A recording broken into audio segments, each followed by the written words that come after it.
Hello everyone, आज का topic है फैलोपियन ट्यूब। फैलोपियन ट्यूब को हम सेल्फिंजिस, ओविडक्ट और यूट्राइन ट्यूब के नाम से भी जानते हैं। फैलोपियन ट्यूब की लेंथ 4 इंच होती है और 10 सेंटीमीटर होती है। 1 इंच में 2.5 सेंटीमीटर होते हैं। नेक्स्ट है inflammation of Fallopian tube. Fallopian tube के इन्फ्लामेशन को हम सेल्फिंजाइटिस कहते हैं और फैलोपियन ट्यूब के रिमूवल को हम सेल्फिंजेक्टोमी कहते हैं। नेक्स्ट है smallest and narrowest part of Fallopian tube. Fallopian tube का सबसे छोटा और सकरा पार्ट इंटरस्टिशियल पार्ट होता है और सबसे most common site tubal ectopic pregnancy के रप्चर होने की, जो भी हमारी एक्टोपिक प्रेगनेंसी होती है उसको रप्चर होने की main most common site isthmus होती है। इस्थमस से ही ज़्यादातर प्रेगनेंसी रप्चर होती है, एक्टोपिक प्रेगनेंसी। और best site for tubectomy, tubectomy के लिए बेस्ट साइट हमारे लिए इस्थमस होती है। इस्थमस से हम ट्यूबेक्टोमी बहुत अच्छी तरह से कर सकते हैं और वही बेस्ट साइट होती है। इस्थमस रिकैन्युलाइजेशन की भी बेस्ट साइट होती है।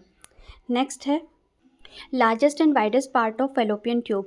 फैलोपियन ट्यूब का सबसे बड़ा और चौड़ा पार्ट क्या होता है? तो एम्प्यूला लार्जेस्ट और वाइडेस्ट पार्ट होता है फैलोपियन ट्यूब का और most common site of ectopic pregnancy.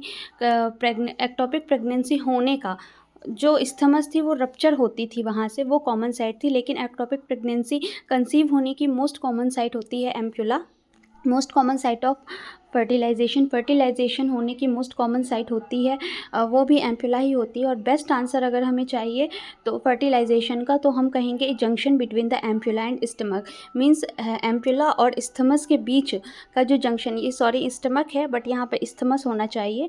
Ampulla और इस्थमस के बीच का जो जंक्शन होता है वो बहुत ही कॉमन साइट होती है फर्टिलाइजेशन के लिए।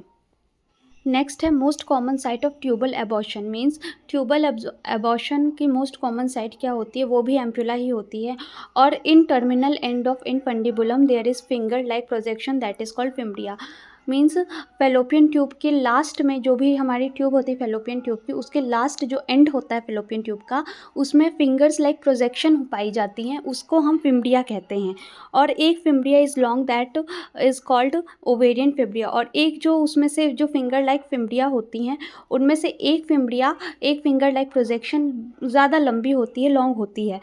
उस लॉन्ग फिम्ब्रिया को हम ओवेरियन फिम्ब्रिया के नाम से जानते हैं।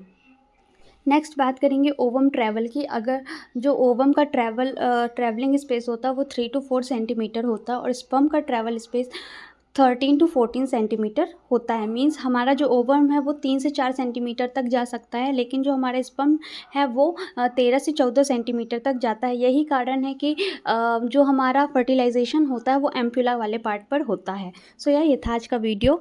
पसंद आए तो लाइक, शेयर एंड सब्सक्राइब कीजिए और बने रहिए आगे ऐसे वीडियोज़ के साथ। Thank you.